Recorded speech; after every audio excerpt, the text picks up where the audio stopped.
Estamos de regreso aquí en Ángulos platicando con Miguel Castro, el coordinador de los diputados del PRI en el Congreso local sobre el tema de la Ley de Libre Convivencia. Y le decía antes de la pausa que en este momento, precisamente por que se interpreta que él dio la orden de congelar esta iniciativa en las comisiones, aunque ya nos dijo que no es necesariamente así, pues se volvió el héroe de la derecha. Y en redes sociales, los que han encabezado este movimiento en contra de la Ley de Libre Convivencia, pues lo han puesto como una especie de santón con todo y su velita, porque él sí defiende a la familia y él sí no atenta contra ese núcleo familiar que conforma la sociedad y sin el cual no somos nada. Mira, hablar del tema de la familia es un tema delicado, digo, así como pueden abordarse que las condiciones de una familia ideales son las que permiten y salvaguardan la integridad por ejemplo, de los menores, pues también habría mucho que decir sobre esto, ¿no? Y basta darse una vuelta por Casa Hogar Cabañas para darse cuenta que en muchas ocasiones incluso la propia familia es el espacio en donde muchísimas, lamentablemente, menores han sido lastimados incluso hasta por pues, familias que en teoría son las ideales en una visión de esta naturaleza. Y bueno, por el otro lado también vale la pena que no dejemos a un lado un tema. La Suprema Corte de Justicia de la Nación ha venido ya fallando en algunos estados sobre este asunto.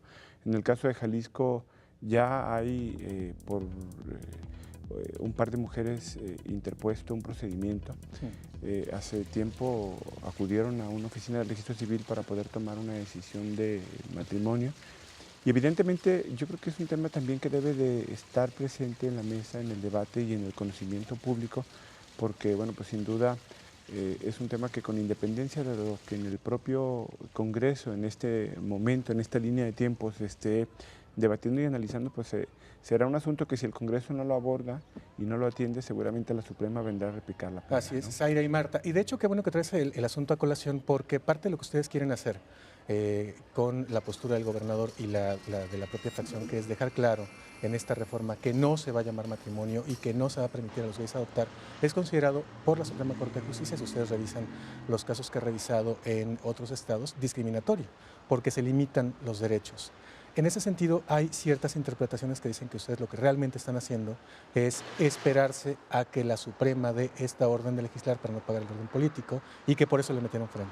¿Es así? No, yo creo que por el contrario. Mira, si yo abordo este tema en este espacio, lo hago expresamente con el interés de que haya un contexto mucho más amplio de lo que está sucediendo y que evidentemente a mí me parece que incluso hasta los grupos más conservadores deben de tener conciencia de lo que esto implica y que evidentemente esto nos permita, cuando se hace este proceso de socialización, que dicho sea de paso, el ralentizar, que todavía estábamos aquí viendo si es la palabra correcta, el hecho de que vaya a una velocidad más lenta este tema, me parece que también nos obliga a nosotros a poder tener diálogo con la mayor cantidad de actores que sea posible y que además estén dispuestos para que eso se pueda llevar a cabo, para que podamos poner en perspectiva cuál es el escenario que se presenta para el estado de Jalisco.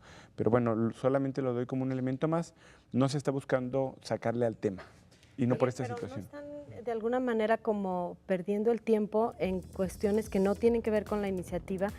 Por ejemplo, este tema de que si es que van a cuidar que no sea matrimonio, ya en todas las revisiones jurídicas que se han hecho a la iniciativa se aclaró que no viene el matrimonio entre personas del mismo sexo.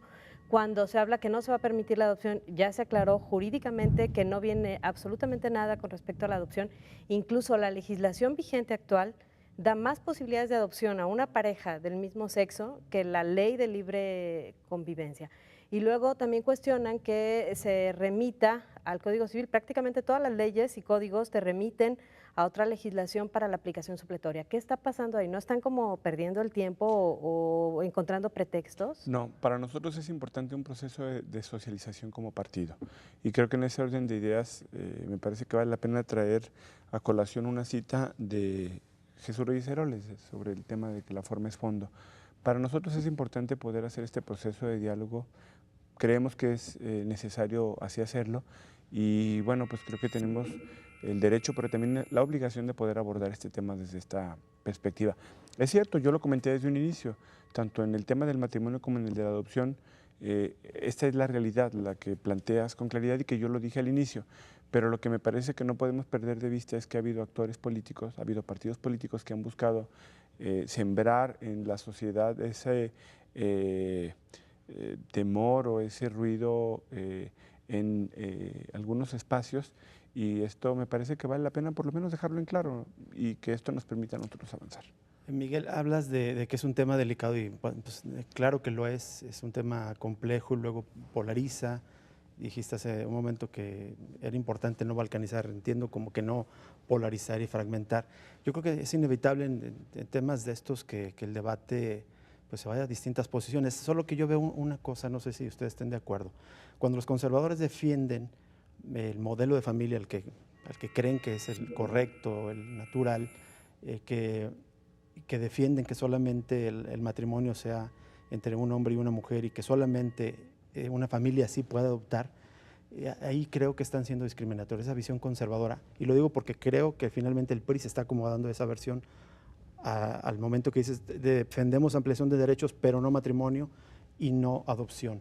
Sin embargo, lo que quiero decir es que quienes defienden la libertad, el derecho que tienen de una pareja del mismo sexo de casarse, si así lo decide, de adoptar, lo que hacen es derecho para ellos, no limitarlos a los demás. Lo que no dicen es, tú heterosexual no adoptes, tú heterosexual no te cases. No sé si me explico bien. La postura conservadora impone a los demás una visión del mundo. Quiere imponerla a toda la sociedad. El punto de vista o la posición de quien defiende la diversidad sexual es para ellos, no para el resto de la sociedad. Aquí veo una diferencia fundamental que me parece que nos está discutiendo. Y me queda muy claro, y el asunto tiene que ver con que no son asuntos para la sociedad, son para el individuo en lo particular. Y creo que es una parte que es entendible y que seguramente esto debe de revisarse a profundidad y que esto nos permita atender. Claro, hay otras cuestiones importantes que se garantizan, ¿no? Como el asunto de la seguridad social o temas como el de testar, ¿no? Por ejemplo, que es o la herencia, pues para decirlo en un lenguaje más simple. Y bueno, evidentemente la parte de la tutoría pues es un asunto que ahí está, que es mucho más complejo y que tendría que revisarse, ¿no? Miguel, originalmente te invitamos a hablar acerca del tema de la ley de libre convivencia, pero surgió el tema de los diputampones que no podemos dejar de abordar. Pero antes de cambiar de tema, yo quisiera dejarte un asunto abierto, porque sí me parece, mira, me parece lo adecuado lo que está haciendo el PRI en este momento, que es, a ver, para que la gente esté convencida y que tenga claro que no va a suceder cosas que les han metido en la cabeza que va a suceder, vamos a socializar y vamos a consultar y vamos a hacer mejor la iniciativa. Eso me parece perfecto. Pero ojalá pasara siempre. Y eso de que el PRI no es un partido de línea, híjole, casi soltaba yo una carcajada cuando lo decías, porque me tocó estar en la aprobación del presupuesto en la madrugada de la noche de un día y la madrugada del otro, en donde todo el mundo votó a favor, porque ustedes decidieron los coordinadores y muchos sin haberlo leído, el presupuesto votaron a favor de quién sabe qué diablos estaban aprobando. Entonces, esa ambigüedad entre que cuando nos conviene no somos de línea y cuando es un asunto político que tenemos que sacar como fracción, sí, es un poco molesto porque justamente lo que se trata es de un asunto de derechos y de que hay mucha gente que hoy ya vive así y necesita una legislación como esta y a esa gente le estamos dando largas. Pero también te doy un dato interesante en este orden de ideas.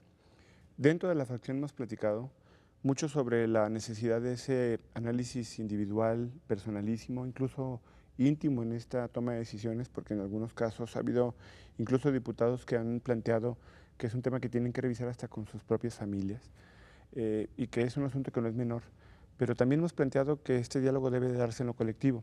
Y curiosamente, Ricardo, un PRI unido en este tema, creo que es el PRI que puede posibilitar que este asunto pueda transitar.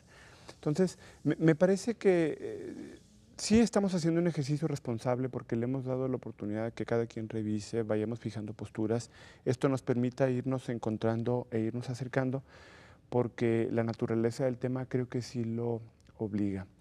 Y bueno, pues sin duda el PRI tiene una naturaleza, creo que tiene, como todos los partidos políticos, cuestiones a favor y cuestiones en contra, pero finalmente creo que la disciplina en muchas ocasiones nos viene bien.